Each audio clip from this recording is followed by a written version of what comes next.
welcome to a new episode of Journey of a Christian Writer.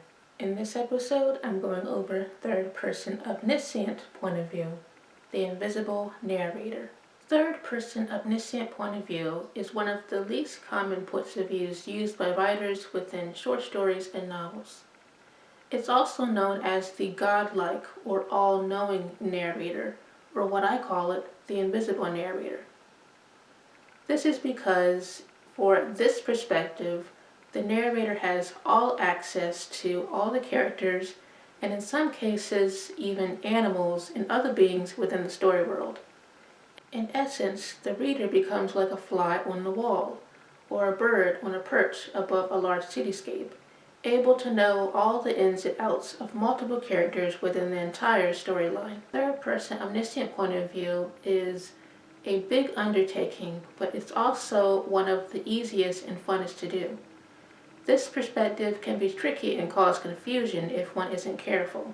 However, there are 5 key points that can help writers be able to write better prose for this perspective. 5 key points for third-person omniscient point of view include unrestricted access to characters and story world, use proper pronouns, balance showing and telling, keep a consistent narrative voice, and use chapters or scene breaks for smoother transitions. The coolest feature and characteristic of third-person omniscient point of view is probably the unrestricted access to characters and the story world when writing within this perspective. The feel of this perspective is much like a camera lens that films from one place to another. Writers can move through multiple characters to reveal their thoughts, desires, fears, and various other elements of their inner worlds to readers. Hence, the readers will know much more than the characters themselves, which is a perfect opportunity to include dramatic or situational irony. Similar to third-person limited, writers will use the same singular context pronouns he, his, and him for male characters, she, her, and hers for female characters, and they, theirs, and them for the plural context or a group of characters. Because this perspective allows writers or the narrator to explain everything that happens with the characters or within the story world, it's important for writers to ensure they use a balance of showing and telling, rather than listing a number of facts to the reader. For example, rather than telling readers that a character is surprised during a birthday party, they could show their suspicion and anticipation leading up to the birthday party and their physical reactions to the big reveal. While the narrator of third-person omniscient point of view has access to multiple characters, writers should still keep a consistent narrative voice throughout the story that's unified rather than jumping between characters. In other words, none of the characters should all of a sudden be telling the story, but the narrator should be telling the story about them. This last key point is one of the most helpful in writing third-person omniscient point of view, especially as most of us writers picture our stories as movies or TV shows in our imaginary minds.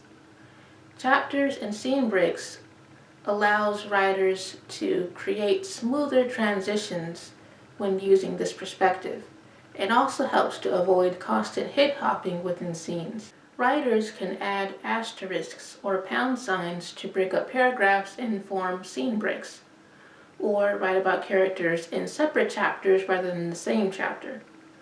This creates the illusion of a camera lens zooming or panning from one character, location, or scene to another.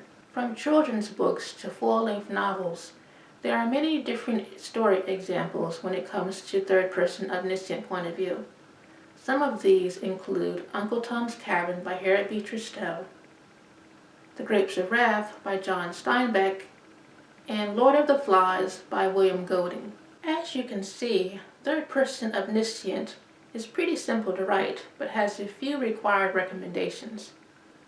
Using the 5 key points that I mentioned can help writers to easily shift between characters in a clever and entertaining way, and navigate the story world without the risk of causing boredom, annoyance, or confusion for readers. Alright, that's all for this episode. I hope it was helpful, and until next time, happy writing. My publishing company, Risen Halo, is now on Pango Books. Pango Books is an online platform where readers can get used books at discounted prices. Are you an avid reader? Interested in getting my Christian fiction books at discounted prices? Then follow my shop to get the notifications on special sales. God bless, and thank you for your support.